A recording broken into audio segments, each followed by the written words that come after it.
All right, so here with another comic review from my sent to me from a comic that was sent to me by my friend Chris. Got tongue tied there. Chris, thank you once again, brother. And today we're going to be talking about Disney villains Hades.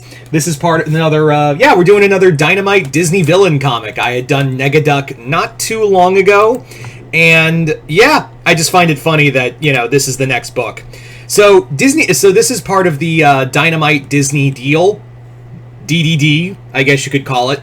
And yeah, I had done a review of Maleficent not too long ago, and I thought that was okay. It was more art over story. It was nice to see Maleficent actually, be a villain. So I do appreciate that like we had Maleficent actually be a villain rather than, whatever the hell the Angelina Jolie movies were. So I was curious to see what was coming next. And Dynamite trades are really hard to wait for because you never know if they're coming out or not. So we're now moving on to this Disney villains Hades. I don't think this was the second. I think Scar was the first, and we still haven't. I really want to read the Scar one, and I think there's also a Cruella one that isn't even finished. I don't know.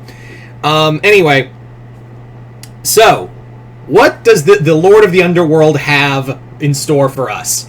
Well, Hades in this comic, takes place before the events of Hercules. So Hades is still under the assumption that the kid's dead and all of that. And in here, he basically hatches a new scheme after seeing that he wasn't invited to a brunch at Olympus. So what he decides is to go look for the Golden Fleece, and he goes. But he needs to pull... It's a heist, so he needs help. So he gets together the Disney Hercules versions of other Greek myths. I'm talking Arachne, the Minotaur, Icarus, Orpheus. Yeah, and to its credit, they actually are taking a lot from the Greek myths. Arachne was turned into a spider by Athena. They bring up Icarus, who's more of a dude bro. I also like Orpheus, who is a poet who is really just wants to see Eurydice again, but he'll fall for anybody. And the Minotaur's treated like the Hulk. And there's also Medusa in here, who Hades tries to recruit, but it doesn't exactly work. The comic is pretty fun. It also deals with Jason and the Argonauts, who are a bunch of college dude bros who have been sent to find the Golden Fleece as well. So you'd think there's too much going on in this comic, where, well, you'd be actually wrong. It's actually paced pretty well. The writer of this book, Elliot Callan, hope I'm saying that last name right, Elliot Callan really has a great sense of pace, and it's cool to see, the kind of the Greek gods being shown as they actually are. Like, there's a scene where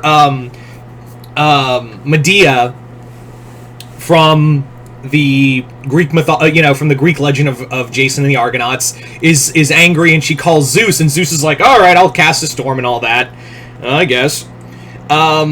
There's also there's actually some great jokes in here, when Medea is basically talking to herself after seeing Jason, and she's fallen so head over heels for him. She's like, oh, it'll be so great, it'll be like Medea's they make a joke at the Medea Tyler Perry movies. It's actually kind of funny. There's some solid jokes in here, and the the jokes themselves, the dialogue itself, makes you think of James Woods back as Hades, for better or for worse, because James Woods. The comic is just nothing short of fun, and I think I liked as much as I thought the Maleficent book was okay, and it did get dark. This one actually there are some legit deaths in here. There are characters who get killed in these stories. They don't get cut open or whatever. They basically one of the characters gets turned to stone and smashes on the rocks because you have Medusa. So that's how you kind of get away with character deaths in here. Not to say the Maleficent one didn't get dark when it needed to, but it actually was kind of surprised to see, oh, characters are actually dying.